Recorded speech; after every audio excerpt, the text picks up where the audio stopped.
A new trade proposal has emerged, suggesting the Washington Commanders could look to bolster their offensive arsenal by acquiring Atlanta Falcons tight end Kyle Pitts, aiming to provide another dynamic weapon for rookie quarterback Jaden Daniels.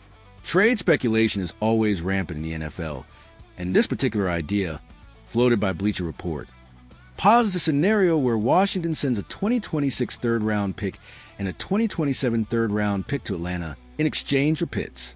The rationale for Washington revolves around their current tight end situation.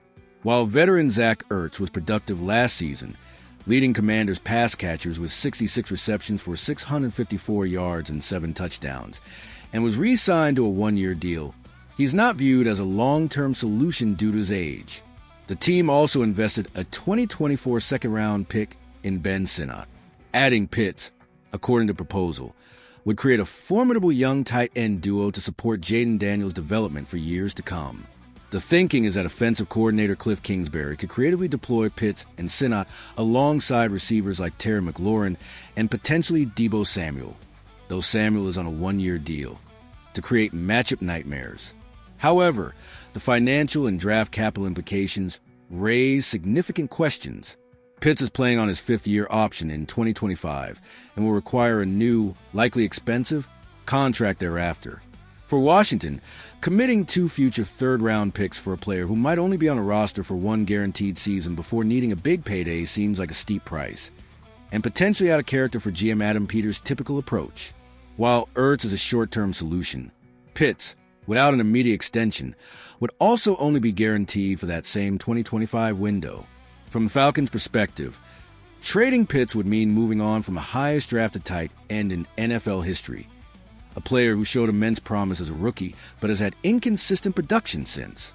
Acquiring 2-day 2 draft picks, even if they are future assets, could appeal to a team that is building around a young core and might be hesitant to commit to a large second contract for Pitts if they aren't convinced he'll consistently be an elite difference maker. It would also free them from the $10.9 million he's due in 2025. However, it also means removing a potentially significant weapon for their own young quarterback, Michael Penix Jr., just as he's stepping into the starting role. The core question for Washington is whether the potential one-year impact of Pitts and the chance to sign him long-term is worth 2 valuable third-round selections, especially with other financial commitments looming, like an extension for Terry McLaurin. For Atlanta, it's about balancing the potential of Pitts finally realizing his full talent against the tangible draft assets they could receive now. The risk of trading away 2 significant draft picks for a player who could walk after 1 season or demand a top-of-the-market contract makes this a challenging proposition for the Commanders. What's your take on this trade proposal? Should the Commanders risk future draft capital for Kyle Pitts, or should the Falcons hold onto their talented tight end? Let us know your thoughts in the comments below. This Kyle Pitts trade scenario highlights the complex calculus teams face when weighing immediate talent upgrades against long-term roster building and financial strategy, making it a fascinating, if perhaps unlikely, off-season talking point. The Atlanta Falcons are navigating a complex and costly quarterback conundrum, with Kirk Cousins remaining on their roster despite a clear shift towards Michael Penix Jr., and the primary obstacle is proving to be a substantial guaranteed contract. June 1st has come and gone, a date many anticipated might bring a resolution to the Cousins situation in Atlanta. While a post-June 1st trade could offer Falcons significant cap relief, $27.5 million to be precise, the sticking point, according to ESPN's Jeremy Fowler, is who foots the bill for Cousins' guaranteed money. The problem is, all that money is guaranteed. Somebody's got to pay it, Fowler stated on SportsCenter. The Falcons want another team to pay a lot of it to get the deal done. As one source told me, if they were willing to eat maybe $7, $8 million in compensation from another team, this would have been done probably a long time ago, and now options are scarce.